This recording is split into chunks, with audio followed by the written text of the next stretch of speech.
Hi guys, welcome to Information Technology. Sorry that I wasn't able to upload the videos as I had my exams, but I'll take care that I upload them on time. Okay, so today we'll be studying about arrays, that what arrays actually are. Arrays can be defined as the collection of similar data types stored at contiguous memory locations. इसका meaning हमारे पास होता है कि arrays जो हमारे ऐसा data structure होता है जिसमें हमारे पास सिमिलर टाइप ऑफ डेटा होता है. Similar type of data means अगर आप इंट यूज़ कर रहे हो प्रोग्राम में तो हमारा इंट ही all over the program use होगा, और अगर आप फ्लोट यूज़ कर रहे हो तो फ्लोट ही यूज़ होगा एरे में ऑल ओवर द प्रोग्राम. तो सिमिलर टाइप ऑफ डेटा का मीनिंग तो ये हो गया. अब कंटीजियस का मीनिंग क्या होता है हमारे पास. अब देखो, जैसे ये हमारा एक डायग्राम है एरे का. ओके, तो इसमें एक हमारे पास यहाँ पे डाटा आएगा, इधर डाटा आएगा, इधर आएगा और एक इधर आएगा. तो इसमें हम क्या नोटिस करते हैं, एक हमारा डेटा इधर आएगा, लेट्स से कि यहाँ पे हमने 2 रख लिया. अब इसके साथ वाला में ही डाटा इज एडजेसेंट, जिसको हम कॉन्टीजियस भी कहते हैं. यहाँ पे हमारा 4 आ गया, या फिर हमारे यहाँ पे 3 आ गया या 1 आ गया. ऐसे हमारे contiguous memory locations that is one after the other हमारे जो डाटा होता है वो स्टोर होता है. अब हमारा नेक्स्ट पॉइंट क्या आता है, arrays can store the primitive type of data such as int, char, double, float etcetera. अब हमारे जो एरेज होते हैं वो primitive type of data store करते हैं. अब प्रिमिटिव टाइप कौन से होते हैं, इंट, कैर, डबल, फ्लोट और भी बहुत सारे हैं. तो हमारे एरे ये वाले डेटा टाइप स्टोर करता है. अब नेक्स्ट पॉइंट हमारे पास है, it is the simplest data structure where each data element can be randomly accessed by using its index number. अब इंडेक्स नंबर हमारे पास क्या चीज़ होती है. अब जैसे मैंने यहाँ पे ये लिखे हुए ना A0, A1 and so on, तो जो मैंने इधर ये लिखे हुए हैं ये होते हैं हमारे इंडेक्स नंबर 0, 1, 2, 3. ठीक है. अगर हमें इस रैंडमली असेस्ड का मीनिंग क्या होगा, पहली बात, अगर हमें मान लो ये वाला हमें प्रोग्राम में यूज़ करना है, अगर हमें ये वाला चाहिए, मतलब कोई भी पार्ट अगर हमें चाहिए इसका, तो हम उसको असेस कर सकते हैं इन इंडेक्स नंबर्स को यूज़ करके. तो इसका मीनिंग यही है कि ये सिंपलेस्ट डेटा स्ट्रक्चर होता है, और इसमें अगर हमें ये रैंडमली असेस हो जाता है और अगर हमें यूज़ करना होता है इसका कोई भी डाटा, तो हम उसको उसके इंडेक्स नंबर के थ्रू असेस कर सकते हैं. अब अगर हमें प्रोग्राम में ये चीज़ यूज़ करनी है, प्रोग्राम में एरे यूज़ करना है, तो उसका सिंटेक्स हमारे पास ये है. यहाँ पे मैंने डेटा टाइप स्पेसिफाई कर दिया, और ये जो कीवर्ड है ये आपको लिखना पड़ेगा, और यहाँ पे ये जो चीज़ है ये हमारा होगा एरे का साइज़. अब ये हमारा बेसिक सिंटेक्स हो जाता है कि पहले हमने डेटा टाइप, यहाँ पे जैसे हमने इंट लिखा था, उसके बाद हमने एर कीवर्ड लगा दिया, उसके बाद हम यहाँ पे साइज़ स्पेसिफाई करते हैं कि एरे का क्या साइज़ है. Okay, so now moving on to why do we need arrays. अब हमें एरेज की ज़रूरत क्यों होती है. In computer programming most of the cases require to store large number of data of similar type. To store such amount of data, we need to define a large number of variables. It would be very difficult to remember names of all the variables while writing the programs. Instead of naming all the variables with a different name, it is better to define an array and store all the elements into it. अब आपने notice किया होगा कि आजकल के time में हमारे पास जो फाइल्स है वो बहुत ज़्यादा लार्ज अमाउंट में होते हैं उसमें डाटा.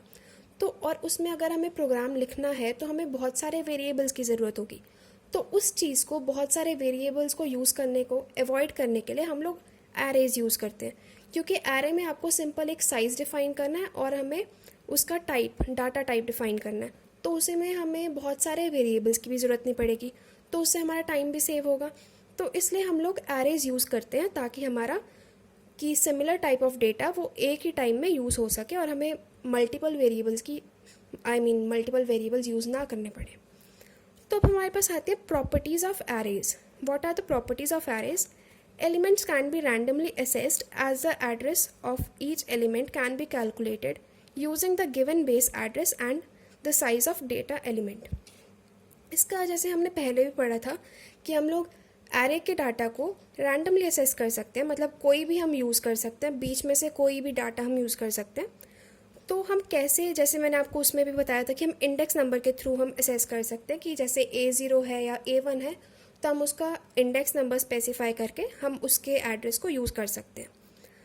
अब नेक्स्ट पॉइंट हमारे पास है, elements are stored at contiguous memory location where the first element is stored at the smallest memory location.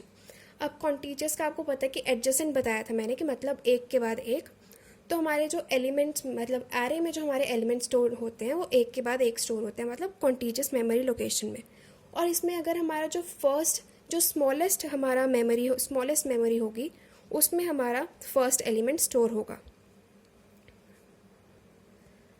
अब हमारी जो थर्ड प्रॉपर्टी होती है वो होती है each element is of same data type and same size. अब हमने जैसे डेफिनेशन से ही हमें क्लियर था कि हमारी एरे में similar type of data use होता है, तो यहाँ पे हमारी वही चीज़ लिखी हुई है, same data type and same size. अगर हम इंट यूज़ कर रहे हैं तो हमारे पास 4 बाइट्स होंगी, है ना, तो यहाँ पे इसलिए हमारा सेम साइज़ मतलब कि जो हमारा डेटा टाइप यूज़ होगा वो सेम होगा और जो उसका साइज़ होगा वो भी हमारा अगर इंट के केस में 4 होगा, ठीक है। अब हमारे ऑपरेशंस क्या हो जाते हैं एरेज के, एक हो जाता है इंसर्शन। अगर हमें कोई भी चीज़ इंसर्ट करनी है एरे में, मान लो हमारे पास ये एक एरे है, इसमें हमारे पास है 2, 4 एंड 8। अगर हमें एक इसमें इंसर्ट करवाना है, मान लो हमें इसमें 5 इंसर्ट करवाना है, तो हमारा वो इंसर्ट हो जाएगा ऐसे। वो हमारा ऑर्डर स्पेसिफाई करना पड़ता है हमें, तो ये हमें सिंपल मतलब मैंने ऐड कर दिया। ये इसमें अभी कोई ऑर्डर का मैं आपको बता नहीं रही हूँ, इसमें सिंपल मैंने बस इसमें ऐड करा है। तो इंसर्शन का आपको मीनिंग क्लियर है कि हमें अगर ऐड करना हो एरे में एलिमेंट तो हम उसको इंसर्शन कहते हैं। अब डिलीशन का भी सेम ही होता है। अगर डिलीशन का मान लो ये सेम ही ले लेते हैं हम 2, 4 एंड 8। अगर इसमें से हमें 4 डिलीट करना है तो हमारा ये एरे बन जाएगा 2 एंड 8। तो डिलीशन का मतलब होता है अगर हमें कोई भी एलिमेंट डाटा एलिमेंट हमें डिलीट करना हो।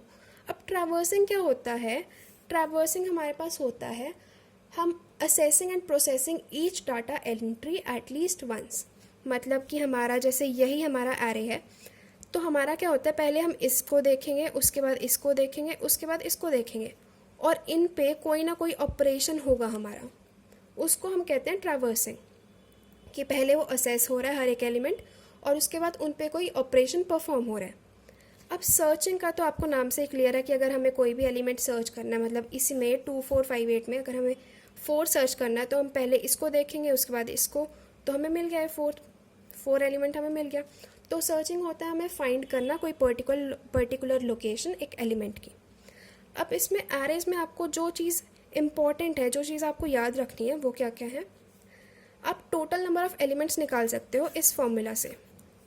Number of elements is equal to upper bound minus lower bound plus 1। अब मान लो ये जो हमारा एरे है इसमें हमारा जो फर्स्ट होगी हमारी पोजीशन वो होगी हमारी लोअर बाउंड, और जो लास्ट पोजीशन होगी वो होगी हमारी अपर बाउंड। तो हमारा इसका फॉर्मूला बन जाता है n is equal to upper bound minus lower bound plus 1। अब इस एरे में हमारे पास जो लोअर बाउंड है वो है 0। लोअर बाउंड में ये चीज़ याद रखना कि हम लोग एलिमेंट्स नहीं देखते, हम लोग इंडेक्स नंबर्स देखते हैं। तो लोअर बाउंड इसमें हमारा है 0 एंड अपर बाउंड है इसमें हमारा 5। और अगर हमें इसमें टोटल नंबर ऑफ़ एलिमेंट्स निकालने हैं तो ये है number of elements is equal to, अब हमें पता है कि formula upper bound minus lower bound plus 1 होता है, तो इस केस में हमारा अपर बाउंड जो है वो 5 है, तो हमने 5 लिख दिया, और हमारा लोअर बाउंड 0 है तो 0 एंड है प्लस 1। तो हमारे जो टोटल नंबर ऑफ़ एलिमेंट्स आ जाते हैं वो होते हैं 6। तो ये मैक्स मैंने क्यों लिखा है, जो आपका ये वाला n, ये n और ये मैक्स, ये सारे एक ही चीज़ है, ये डिपेक्ट करते हैं नंबर ऑफ़ एलिमेंट्स। तो अब हम नेक्स्ट लेक्चर में एल्गोरिदम्स के बारे में पढ़ेंगे, insertion algorithm and deletion algorithm. Till then, thank you.